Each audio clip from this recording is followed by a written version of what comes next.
Welcome to East Meets West on Leadership. Today, I have my good professor, Dr. Dot. I know he's not new to us and somebody who's filled with a lot of wisdom. I have exciting news that Dr. Dot will actually be visiting Guyana in June between the 10th to the 11th, where he will be facilitating an entire day training on June 11th and on June 10th between 4 to 8 p.m. We're going to be talking a lot about developing marketplace compliant leaders.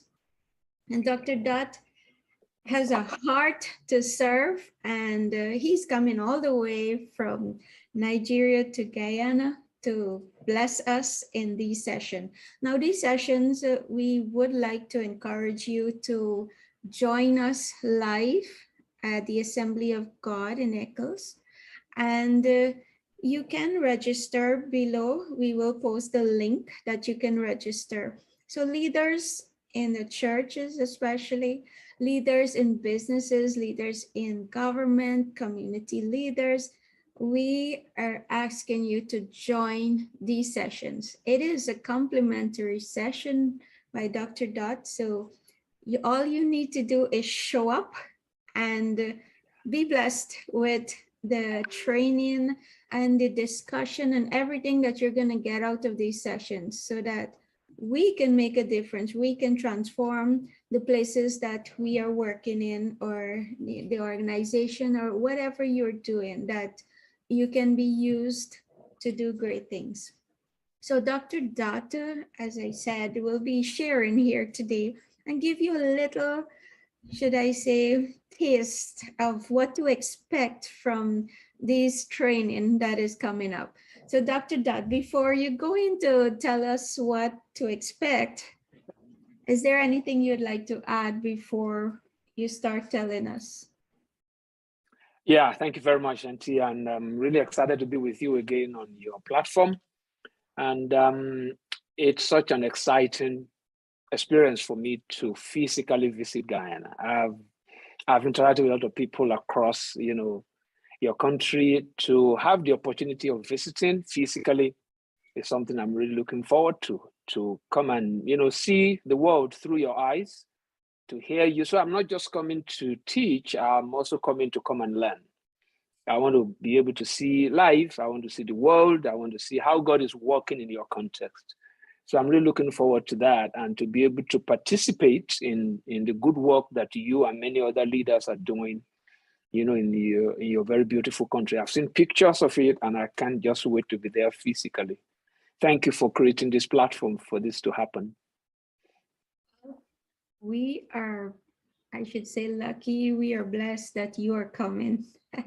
And I know every participant that will be in this session, it's going to be mind-blowing for them. And it's also, I know your quality. So I know when they leave these sessions, they will be transformed in some way. And that's I'm looking forward to that too. Yes. I'm looking forward to that. What are some of the areas that will be covered in this training? Well, like you rightly said, the theme for this training is to develop leaders who are compliant with the realities of the marketplace. We call it developing leaders who are marketplace compliant. And to that extent, what it basically means is that what is the major activity of a leader in the marketplace? The only activity that happens in the marketplace is work. And that's why we sort of substitute the word marketplace for also the workplace. So we're going to really be talking about the major activity of leaders in the marketplace, in the workplace. And the workplace is where people live.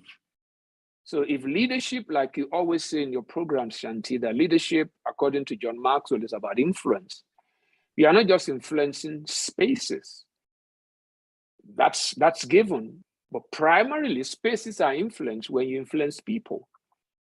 And what people do most of the time is working. So the platform for influence is where we work. There are a lot of people you will never meet if you don't work with them. There are a lot of places you will never be able to get to. I'm coming to Guyana basically because I'm coming to teach about work. So we want to look at leadership through the lens of work. I want to take that to the original design of work. What was it that God had in mind when he conceived the idea of work? How do we work today so that that can be consistent with the way work is originally designed? And that's why I'm targeting, those who are, in the workplace, church leaders, business leaders, because these are the kind of people who are very critical if we are going to move our nations, our countries forward. If you look at any country in the world where maybe the economy is buoyant, where there is commonwealth, you can almost tie it to their work attitudes. Not just their work attitudes, to their work ethics. Not just those kind of ethics, the way they measure productivity. So these things are very, very important that we look at it through the right perspective. So that's why we are tying the whole concept of work to leadership. And work happens in the marketplace. Where do we carry out our leadership duties? Is in the marketplace. So how do we function there as leaders that understand the complexities of the marketplace? So that's what this conference is all about. This seminar, this 2-day training is going to be quite intensive. So we're going to maybe try and do it the way Jesus did it, provide meals for people so that they don't get tired. So I'm really excited about this, Shanti, and for all the people that are working with you to making this possible. Like you said, we can't talk about leadership also without tying into it the transformational aspect of it. So transformation is central to this. So when work and the way we carry it out become transformed, society will become transformed. So maybe I need to speak specifically to maybe church leaders, that church is supposed to be a place where workers are raised, not just to work within the Sunday context, but to use the Sunday context to be a time of training so that from Monday to Saturday, they can go carry out the things that they have been instructed in. So those are the kind of things that we want to really talk about. Work as it's originally designed, and how do we carry out that work in contemporary complex situations of today. So for business people, for church leaders, and also maybe for students, for emerging leaders. For instance, if a student somebody that wants to go to college or to university, you want to choose a course of study, you want to look at it. This course of study, how will this position me in the market? Will this course of study make me someone that is desirable? What kind of organizations can I serve? How consistent is this course of study that I want to pursue? How is it consistent with my unique personal gifting? So these are the kind of things that we really want to work on and talk about. And it's not just going to be a monologue, it's going to be a dialogue. So we're going to have a lot of time of interaction where you hear from me, and I'm also going to be hearing from you. That sounds like excitement.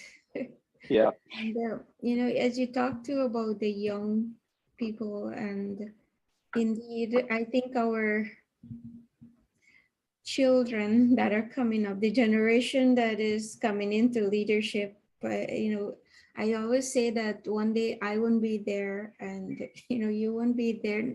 We all will be gone, and the future is in the hands of the children that are coming up. And I think they need to see more role models, and Absolutely. they need to have more guidance. They need to, sometimes I would say, go back to basic things that have fallen away in our societies. And indeed, having young people there too is to help them, to put them on track, because I do not know how much they're getting in their churches, how much are they, even my generation, how much do we understand this other generation that is coming up, and being able to relate to them and reach them at their level, and Absolutely. helping them through it. So indeed, it is someone being there to help them through this. It's I would say it's a blessing. Yeah, So, there is a particular aspect there that we're going to be looking at, which is stewardship, and ethics. So we children are supposed to be stewarded by their parents. And the way we actually make, give full value to whatever we are or we have been given by God is to make it generational. So whatever we have learned, like you said, one day we won't be here any longer. But I believe that humans are supposed to live forever. So the way we live forever is to ensure that whatever we are, whatever we have received from God, we are very conscious that we need to bequeath that to the coming generation. That's why we're going to be looking at stewardship. What are the resources at our disposal that we have been given to steward? Primarily is those who are lower than us, children, either biological, maybe even you as an employer, your employees are supposed to be people that you steward because they come with giftings. So we steward people, we steward resources, we steward people's gift, we steward money, we steward time. So we need to understand the concept of stewardship. You work in a place from 9 to 5. Can you account for every second of it? Because we must be able to account for every second of it. So these are the issues. And then in the way you account for every second of it, how ethical, that is, did you work according to laid down rules? How do you make up for good appraisal? And it's not just for promotion, but that you are productive. Promotion is good, but that you are productive. These are issues that we want to sensitize. And it's not that people aren't doing this thing, but we want to amplify the voice that everyone, we have resources at our disposal that we need to faithfully steward. So that's why we're going to have that particular session on stewardship. And we're also going to be talking about calling. We're never going to be responsible enough to be stewards if we don't understand that the work we do is not our work. We are called to doing it. Maybe for you, you have a company, you hire staff. You are calling your members of staff to come and work.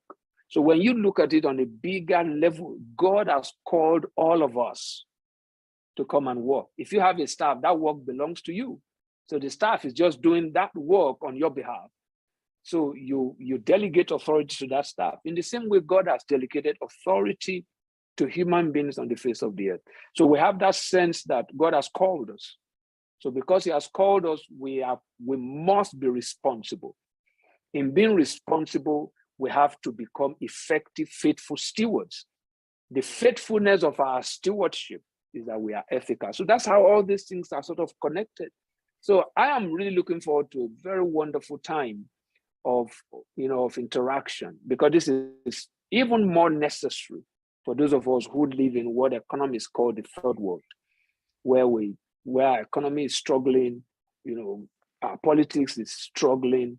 We need people with certain kind of skill set, certain kind of quality to be in positions of authority for, the good of humanity. So these are the kind of things that I'm really looking forward to, to see, how that is faring in Guyana. Not to forget to mention that one thing that's going to tie all these things together, which you and I have shared in some of our interactions before, is the concept of worldview. Because how you see the world is going to determine how you interact with the world. So that's something to look forward to.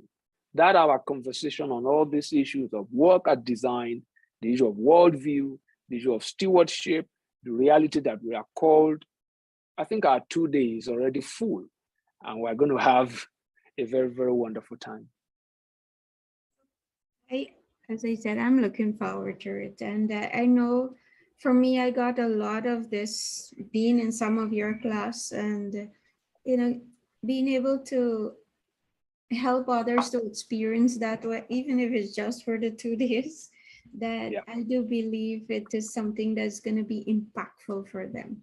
And great, just especially so the worldview side of it, to expand our worldview and, the things them that we read, the things that we do, and whoever we're listening to have also shaped us to believe in certain things because we don't know any better. 'Cause that's all we know. Yeah. Yeah. And Yeah. so, yeah, being exposed to something else, it's gives you a different perspective. And I do know, especially from the marketplace side of it, you see many people that are coming into a job or leading a team even, and that level of care is not there. I Mm. do not see the heart side of, do I care enough to help this person develop, whoever it Mm. might be on your team? Do I care enough to give my time into helping them? Do I care Yeah. enough to see that the company or the organization that you are working for is performing with excellence? And Absolutely. so I honestly believe that getting a different view of how you can perform also help open up your mind what you could go do differently. And as you said, that's how, it might start sometime just in your home, the way Mhm. you might transform yourself and then eventually your Absolutely. home. And from your home, you're transforming your team, you're transforming your organization. And if many organizations are getting transformed, our countries and, community, every aspect, that starts playing out. And some people might think that I am too optimistic. Yeah, it's not bad to be optimistic. It's good for your health even. And you were talking about creating that kind of environment for people to give their best. You see, the platform to doing that is actually the workplace, because the workplace is where we spend most of our waking moments. Most of you out there listening to me, that you work, you have an office, you discover that in real terms, when we look at time, you spend more time with your colleagues more than members of your family. If you have, look at the number of daytime that you have for every single day. You arrive at work maybe at 9 o'clock, you are leaving at 5. Even when you look at the homes that, maybe in our houses, you discover that we basically just sleep there. Where do we really live? We live in our workplaces. Who do we really spend more time with? I remember a guy who said that, because the question was posed, who am I mentoring? And by the time the guy looked at it, he said, really, if mentoring is about spending time with a protege, that the time I spend with my driver is much more than the time I spend with even my children, because the guy is a salesman. So who am I really mentoring? How do I appraise myself whether I'm actually pouring myself into someone else? He said he needs to begin to look at the life of his driver, because that's the guy he spends his time with the most. So the time we spend in the workplace is important for our emotional stability, for our spiritual development, for our intellectual development. If we're going to be of any use anywhere else, we need to see the workplace, our offices, the industry where you work. If you're on the street doing sales and we need to begin to look at that particular platform differently. That is what this 2-day training, this 2-day seminar, this 2-day workshop, whatever you want to call it, is all about. To remind us of something that's happening around us that we are not taking, closer look at, which is work and working. So we really want to come and talk about work as the tool that we have been given as leaders to wield in that kind of influence. So I'm really, thankful that you are facilitating this for us, because of the great thing that you've done in your country. And I'm just honored to come and just be able to cooperate and partner with you in actually moving that forward. Right. I'm looking forward to it. My pleasure. And Yeah. you're also helping me to realize one of my goals is to keep adding value to the people in Guyana, especially, and bring in more leadership content, bring in leadership context also Yeah. into their mindset, and just to be exposed that there's something beyond even where we're at. And for me, every day I learn something new. I get Mhm. exposed to different worldviews too. And yes, it's seeing it from a different angle. And you come in here, for me, it is something that I get to also help, others, help the lives of someone else to be transformed based on something you might say. All right. And I Yeah. know for personally, I will be learning a lot too. And, some others who have already engaged, about these sessions are also looking forward to, learning and also sharing, and this time that we're going to be together. So it's going to be an exciting time. And not Wonderful. only learning, but being able to connect and share and discover, as you said, and, being able to transform our lives, especially. I do believe change starts with us. And so when we Absolutely. can get to see things from a different angle, we get to learn.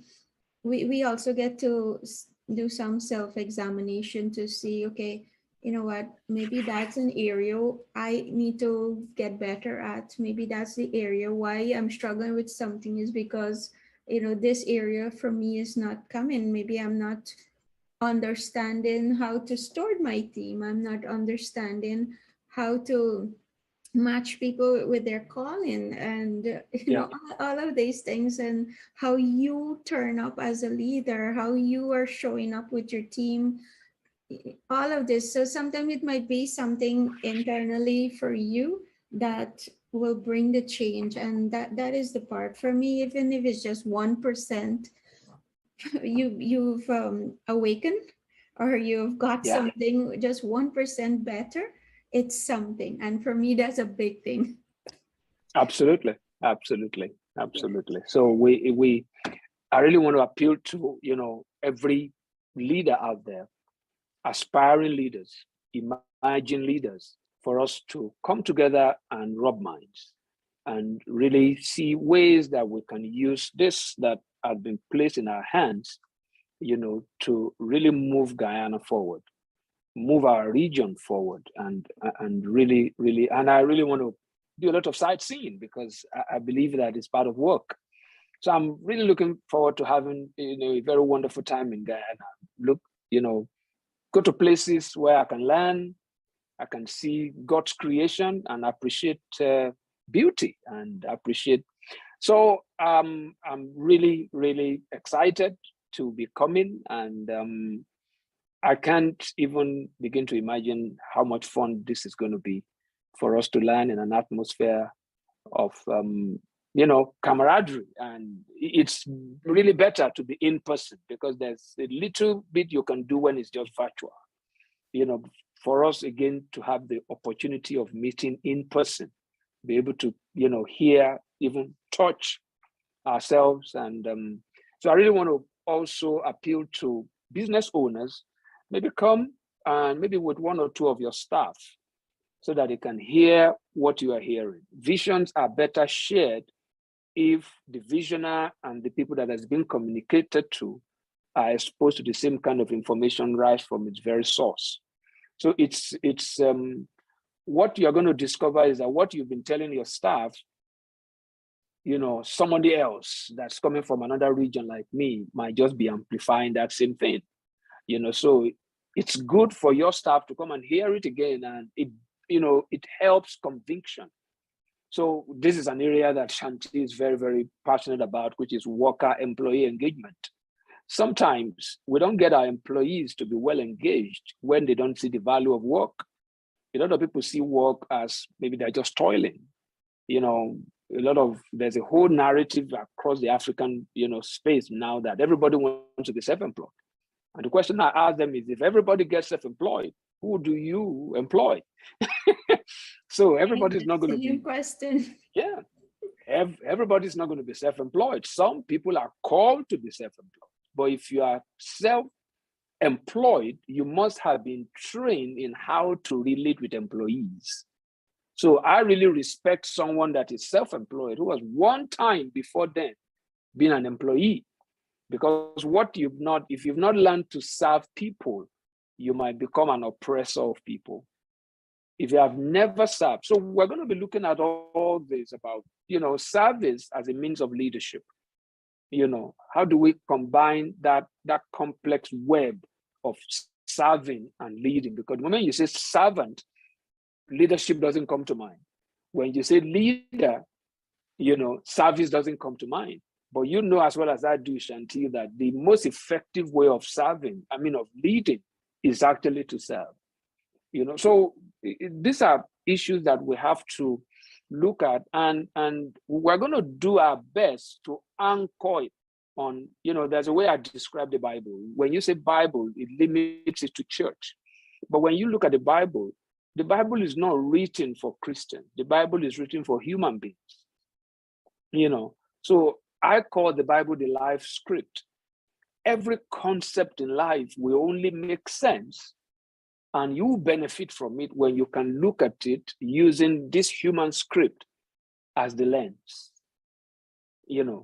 If you look at service, if you look at relationship, if you look at marriage, if you look at employer-employee relationship, if you look at manual labor, mental labor through the lens of this human script, then you see value in it. And then you can really enjoy working, because that's what we do most of the time. So you discover that the way I live my life, if I'm doing a session and we finish the session and maybe you take me on a tour of your city, I'm still working. Looking at, sightseeing for me is part of work, because the next time I'm going to be teaching, you can bet I'm going to use an illustration based on what I've just seen. So I never stop working. And I want to let people know that you also never stop working. We are always working. From childhood to when we kiss this world bye-bye, all we do on earth is work. So we're going to wrestle with those ideas. Are we created? Do we live to work, or do we work to live? What is work? Those are the kind of things we're going to be looking at. I don't want to give away everything. This is just supposed to be a teaser. I really want us to come and really have a wonderful time together. Awesome. So while you were talking about touring, I remember a colleague from the other end of the world. When he came to Guyana, he said to me, I honestly think Guyana was, the Garden of Eden. Really? I'm looking forward to that. Oh, yes, we have a beautiful country, and everyone that comes to Guyana love Guyana and love Guyanese, and so you're gonna have wonderful. a good time, and we're gonna have a good time with you too. And so okay, I'm looking forward to it. So guys, as you heard, it's gonna be coming soon. Registration will be below in June 10th and 11th. And we look forward to sharing this time with you, sharing this space with you, learning from you. And also you have an opportunity to meet Dr. Dot in person and ask any question also that you may have. So Dr. Dot, thank you. And looking forward, can't wait to see you in person. And that will be I will be meeting you in person. But for the first time. Is there anything else you'd like to say before we close our session today? Well, I think we've said it all. It's just to encourage everyone out there to register. The registration is free, and I really want to send in advance great appreciation to the Assemblies of God Church that they've offered their space for us to use for this awesome moment. And I believe that relationship is going to grow, for us to have many, many more opportunities for us to work together. So please register. And I'm really looking forward to having this wonderful time with each and every one of you. There you hear it, guys. Look out for the registration link below this video in the comment section, and come on board. Looking forward to meet you all. Stay safe out there. Share this video with everyone that you think can benefit from this session. and encourage them also to register. Or you can invite someone with you and get them registered so that we have a link that is going to be there that we can also know how many persons we're catering for. So help us with that, Sure. share it, and encourage others to come. Enjoy.